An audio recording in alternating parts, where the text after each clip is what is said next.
My name is Gabe Ryan. And I'm Noah Francis. And thank you for tuning in to this week's edition of Crew News. Well, first, we have another coronavirus update. According to the New York Times, today, the American public is expected to get its first look at the statistical models guiding the policy decisions that have led governors and mayors across the country to order more than 250 million people to stay at home. Dr. Deborah Birx, the White House coordinator for the virus response team, tried to brace both President Trump and the country for some tough weeks ahead.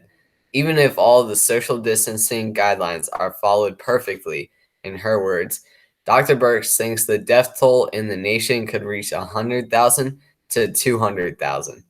But if you want to check for a live update, check out the John Hopkins tracker, where worldwide there have been 803 650,000 confirmed cases, and there have been over 39,000 deaths, with just more than 172,000 recovered. Now, in the USA, we have 164,000 cases confirmed and 3,173 deaths, but almost 6,000 have recovered. Locally, there have been 101 confirmed cases in Hamilton County, while in Kent County, there have been 20 confirmed and one death. But in Boone County, there have only been 6 confirmed cases, while in Dearborn County, there have been 10 confirmed with one death. Back to you, Gabe. Governor Beshear announced yesterday that he signed an executive order Monday asking people not to travel to other states except to work, seek health care, attend court, care for loved ones, or get necessities from across state lines if you have to leave the border. The state also wants people on spring break to self-quarantine for 14 days, and the order requires people who leave the state to self-quarantine themselves for 14 days also.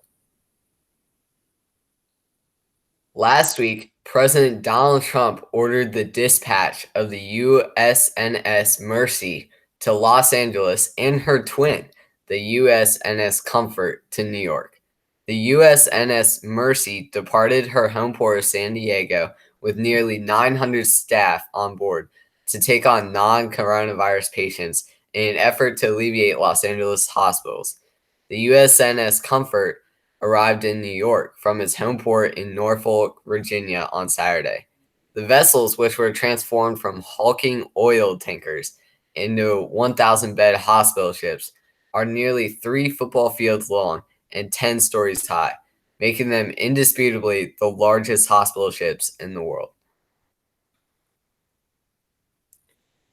Unfortunately, we have sad news from the Cincinnati Zoo as a gorilla named Samantha died last Sunday at the age of 50. Samantha was the oldest mammal at the Cincinnati Zoo, and she was nicknamed the Grand Old Lady of the Cincinnati Zoo and was one of the first 2 gorillas born at the zoo. This day in history, in 1880, the first electric streetlights were ever installed in Wabash, Indiana. In 1889, the Eiffel Tower opened, and that was 131 years ago today.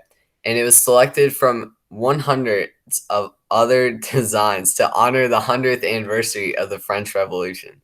The Eiffel Tower is 984 feet tall and was the tallest man made structure in the world until 1930, when the Chrysler Building opened in New York. In 1916, General John Pershing and his army routed Pancho Villa's army in Mexico. In 1945, the United States and Britain barred a Soviet-supported provisional regime in Warsaw from entering the UN meeting in San Francisco. In 1980, today marks the 40th anniversary of Jesse Owens' death. Peace to a legend. Now to switch everything over to sports. The Olympic Games announced last weekend that the Olympic Games in Tokyo for 2020 will now be celebrated from July 23rd to August 8th in 2021. So mark your calendars. Are you missing the Cincinnati Reds this season?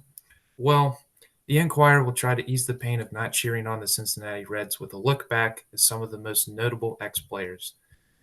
2 to 3 times per week while the season is on hold, the Enquirer will release a gallery featuring former Reds players chronicling his time in Cincinnati.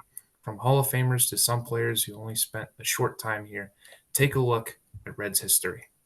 Also, a former UC Bearcats standout, Derek Wolfe, signed an $3 million contract with the Baltimore Ravens last weekend, with an additional $3 million available in incentives.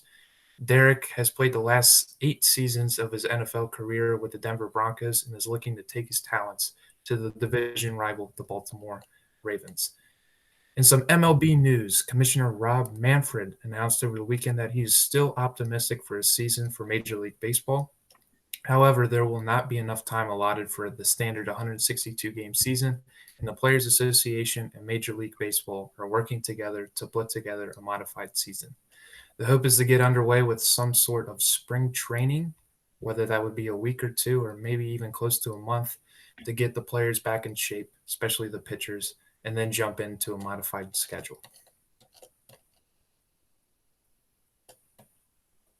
Thanks, Gabe. Now, for this upcoming weather this week, we have lots of clouds coming our way. However, we will only be experiencing one day of rain on Monday, April 6th. So partly cloudy, and we will also get up to 71 on Saturday, this Saturday, April 4th. However, these next couple of days, we will be in the mid 60s, mid 50s in that range. And we'll definitely experience some rising temperatures as we geared up towards the latter half of spring. Some entertainment news. The movie Tommy Boy turns 25 today. Holy shnikes. Comedy turns 25 years old on Tuesday, and the film opened in theaters on March 31st, 1995. Chris Farley and David Spade star in the movie, as well as Rob Lloyd, Dan Aykroyd, Bo Derek, Brian Dennehy, and Julia Warner appeared in it as well. Are you looking for a bedtime story? Well, Good Night with Dolly will feature Dolly Parton reading a series of Imagination Library books starting this Thursday, at 7 p.m. She will stream the bedtime stories on the Imagination Library's official social channels over the next 10 weeks. Since its inception in 1995, Parton's Imagination Library has gifted more than 135 million books to children. That is awesome. Back to you, Gabe. Some St. Henry news. First off, it's registration time. The registration link is available to everyone on the front page of St. Henry's website at shdhs.org. In order to submit your schedule selection, you must go through the registration process. If anyone has any payment questions, please contact Miss Susie McAfoose at smcAfoose@shdhs.org. Also, MQH is live streaming Mass every day at 10 a.m., so please check out our YouTube channel to participate in Mass, and Deacon Larry shared the link with everyone in the community group. Don't forget to check out Mr. Gulla's daily prayer post on Schoology. And for crew birthdays, look for Miss Fewgate's updates every day. If you're having any tech issues, don't hesitate to contact Mr. Michael Fay at tech@shchs.org. And also, today marks one of the first days that the sun sets after 8 p.m. So please enjoy this beautiful weather and get outside. Just because you're social distancing doesn't mean you can't get some fresh air. And without further ado, thank you for watching Crew News this week. Stay home, stay safe, and save lives. Thank you for watching, everyone. If you enjoyed this video, please like and subscribe, as we hope to continue to be making more throughout these upcoming weeks. Thanks, y'all.